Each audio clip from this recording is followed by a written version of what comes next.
pour remercier les 100 000 abonnés, je fais gagner une casquette Mitchell Ness des Golden State Warriors au premier qui répondra correctement à la question suivante dans les commentaires YouTube. Stephen Curry est né dans le même hôpital qu'une autre grande star de la NBA. De qui s'agit-il?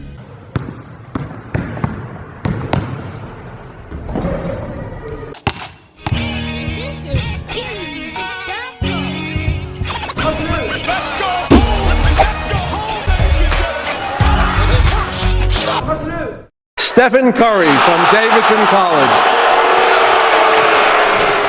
Ok les gars, c'est Briscoe, basket freestyle, champion du monde de basket freestyle. Aujourd'hui je suis avec mon pote Eddie de la chaîne Pensée Basket et il va m'aider pour ce petit cross-le. Aujourd'hui c'est un cross-le à la Stephen Curry, c'est parti. Stephen Curry, c'est le joueur qu'on ne présente plus, hein, le meilleur joueur du monde. Eddie est le premier à le dire. Ah, mais la vie, on a été bon. Russell Westbrook gang. Voilà, donc Steph, 2 fois champion NBA, je sais plus combien de fois MVP, mais bref, trop de fois. Trop de fois. Westbrook, combien de fois? Une fois. Voilà.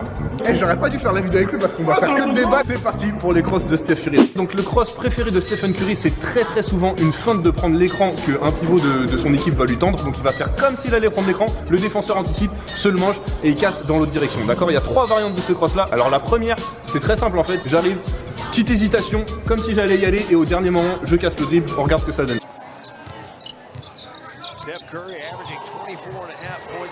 Donc on met ici, très simple, je vais faire petite hésitation sur la gauche comme si j'allais prendre l'écran et au dernier moment je change de direction. Il dit je dis de prendre l'écran frère, il a pris la chaise, il a tout pris.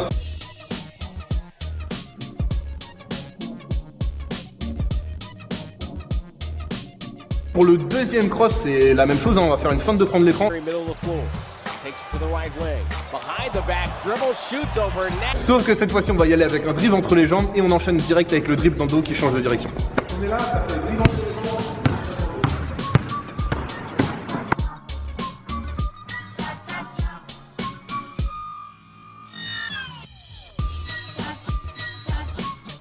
Pour la dernière variante de ce cross, ça va faire exactement la même chose comme d'habitude, je fais feinte d'y aller, sauf que avant de faire la feinte de prendre l'écran, je vais faire feinte d'y aller sans l'écran, revenir comme si j'allais prendre l'écran et je recasse une 3e fois avec le dribble dans le dos, ça donne ça.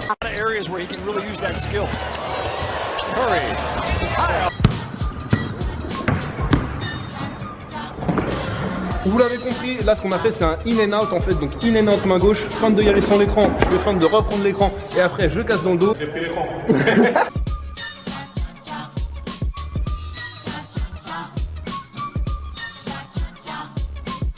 Petit conseil pour n'importe quel de ces 3 crosses là, quand vous allez vers l'écran, faites vraiment comme si vous alliez y aller, ok? Si vous allez juste comme ça sans y croire vous-même, le défenseur jamais il tombera. Faut vraiment faire comme si vous allez du côté gauche. D'abord ça joue avec le regard, d'accord? Si vous regardez ici au lieu de regarder l'écran, forcément le défenseur il va jamais y aller. Regardez là où vous faites la feinte d'aller, d'accord? Et au dernier moment, je casse non seulement avec mes appuis, je vais essayer de prendre le plus de place possible, et aussi avec mon dribble et mon regard. Pour le deuxième cross qu'on va voir, c'est le fameux cross que Chris Paul il a pris. Bah, vous connaissez forcément. Si vous l'avez pas encore vu, je vous le mets tout de suite. And the bench is loving it. Coming at Chris Paul, takes it out. Il y a eu beaucoup de blagues d'ailleurs sur la position très acrobatique de Chris Paul. C'est parti, on voit ce que ça donne. Sur ce cross là, Steph il est juste arrivé en fait en backdoor. Donc il a fait comme s'il voulait aller. Il a pas tiré. Il a continué le long de la ligne de fond comme ça pour remonter. Et en général, quand un joueur il remonte comme ça ligne de fond, c'est très rare qu'il recasse le rythme et qu'il repart dans cette direction. Donc en général, soit il va faire une passe, il va ressortir à point franc, soit il va essayer de chercher un adversaire bien placé pour faire une passe d'est, mais il va très rarement repiquer au centre. Sauf que là, c'est ce qu'il a fait avec un changement de direction. Le défenseur qui était Chris Paul, en fait là, il s'est dit, bah vas-y tranquille, il va jamais repiquer, donc je peux encore lâcher ma défense. Sauf qu'au même moment, il a envoyé gros dribble dans le dos. Là, ça a super surpris Chris Paul en fait. Il s'y attendait pas du tout, mais vraiment pas du tout. C'est la dernière chose à laquelle il s'attendait. Et vu qu'il a été pris de vitesse, il a été obligé d'anticiper à toute vitesse pour le rattraper. Et c'est là que Stephen Curry, il a recassé son dribble avec un deuxième dribble dans le dos. Et là, ça a laissé aucune chance à Chris Paul et il s'est retrouvé à terre. On regarde ce que ça donne à vitesse réelle.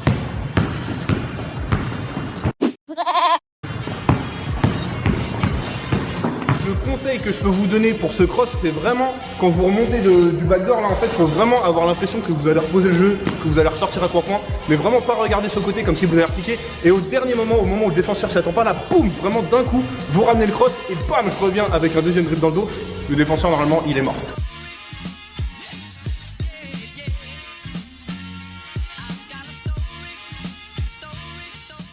troisième cross qu'on va voir, c'est le fameux cross que Stephen Curry il a fait sur Rudy Gobert. D'accord, je pense que vous l'avez tous vu, hein, il a pas mal tourné. Rudy Gobert, il a fait un vrai tour sur lui-même.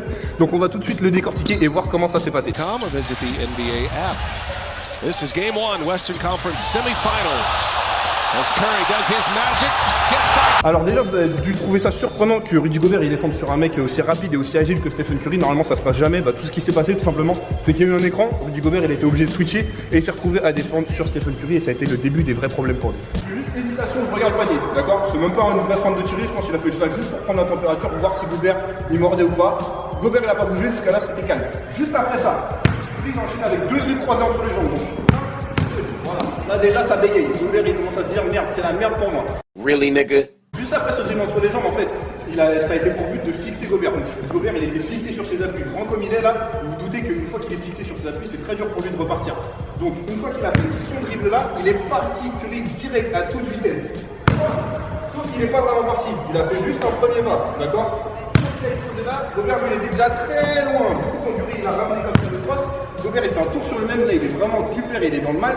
Curry il revient tranquillement, hésitation, changement de direction, et là Curry il a pu finir tranquillement. Je récapitule, je sors de l'écran, petite hésitation, je prends la distraction, 1, 2, 3, et je reviens sous la jambe, ok? Le premier pas il est vraiment très important, il faut vraiment que vous fassiez le plus bas possible et le plus fort possible pour que le défenseur il croit vraiment que vous êtes parti, que vous prenez de vitesse. Comme ça lui, il anticipe un maximum, il met toute sa force et il est définitivement parti, vous pouvez revenir. En vrai il aurait même pu tirer, mais celui qui a préféré faire hésitation pour le perdre encore plus, je croise, je change de direction et je peux aller finir au double pas au calme.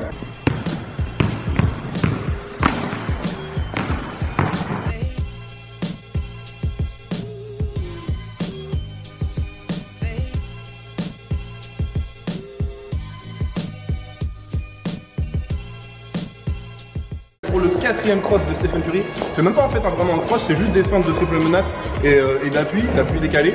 Donc c'était sur Marcin Gortat, si je me rappelle bien, des Washington Wizards. Vu qu'il était déjà démarqué, Gortat il avait vraiment un grand espace, donc il était obligé de fuser à fond sur Stephen Curry. Qu'est-ce qui s'est passé? Stephen Curry il a fait feinte de shoot. Donc là, Gortat, ce qui s'est fait, est-ce que votre défenseur il fera généralement si vous êtes loin de lui quand vous allez tirer et qu'il veut vraiment se précipiter pour vous gêner, il va se jeter avec une main ou avec l'autre main. Et quand on jette avec une main ou avec l'autre d'ailleurs, on est toujours de côté. Pourquoi? Parce qu'on a plus d'allonge comme ça que si j'y vais comme ça en face. Donc il sera de côté. Et en fait quand il est de côté, vas-y, penche-toi de côté. Ouais là dans son dos là, il a aucune vision. Donc moi j'ai fait ma feinte de shoot. Qu'est-ce qui s'est passé? Stephen Curry il a fait feinte de partir dans son dos. Du coup, le gars il était perdu. Vu qu'il était dans son dos, il se dit bah il va sûrement réapparaître de l'autre côté. Et vu que en fait Curry il a fait une feinte, Gortat il a fait un tour sur lui-même et le mec il était perdu. Et Curry il a pu punir à 3 points. S'il est main gauche, je fais feinte de partir là, vu que c'est dans son dos. Et s'il est main droite, je fais feinte de partir de l'autre côté. C'est-à-dire que main droite, je fais feinte de partir de l'autre côté. Dans son dos à chaque fois, il a aucune chance de le suivre. N'hésitez pas à vraiment partir le plus loin possible. Si vous faites juste ça, une fois que vous restez sur place, le gars il va pas se retourner. Ok? Et après, je peux soit punir à 3 points, soit si vous n'avez pas encore début, vous pouvez même aller au panier.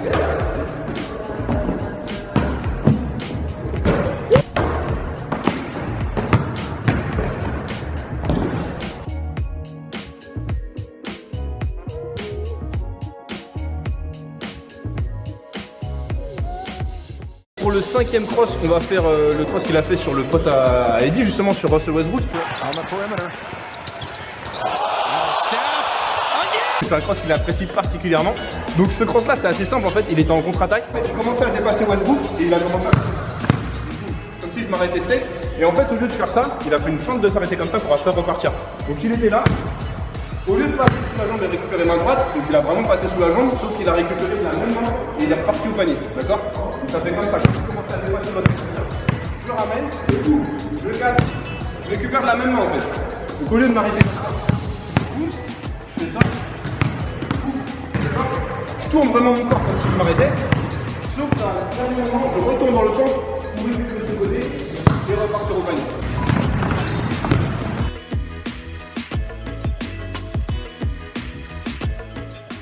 Sixième et dernier cross de Steph Curry qu'on va voir aujourd'hui, c'est une feinte de reverse, d'accord, c'est super efficace, il l'a fait plusieurs fois et à toutes les fois qu'il a fait, le mec il est parti mais loin, regardez ça.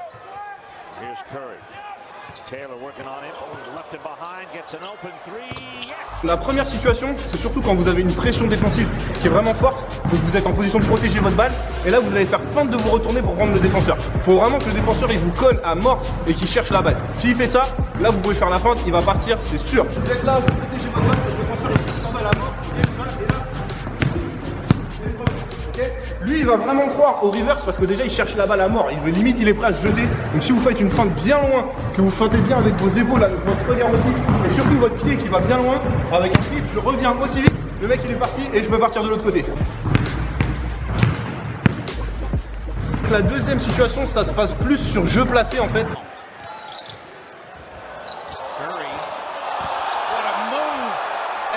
Donc ça va être la même chose, sauf que cette fois-ci je suis pas de dos à mon défenseur, je protège pas ma balle, je suis face à lui, je mets un dribble entre les jambes, comme si je faisais dribble entre les jambes et reverse après, sauf que je fais la feinte de reverse, je reviens. Stephen Curry dans cette situation, il a rajouté un troisième cross après par-dessus pour prendre de vitesse son défenseur et pouvoir allumer à 3 points. On regarde ça.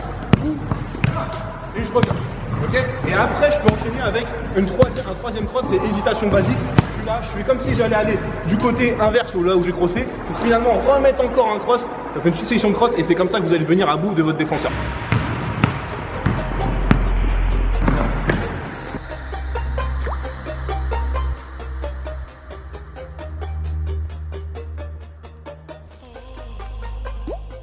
C'est déjà la fin de ce cross-le à la Steph Curry. J'espère que vous avez kiffé. Franchement, je vous ai gâté. Je vous ai mis 6 crosses. D'habitude, on va jusqu'à 4, 5 maximum. Aujourd'hui, on avait 6. C'est aussi pour vous remercier des 100 000 abonnés. Franchement, ça fait trop plaisir. En commentaire, vous devriez me mettre le gars sur qui vous voulez le prochain cross-le. D'accord? Je pense que je vous ai tous donné, tous les gars que vous avez le plus demandé.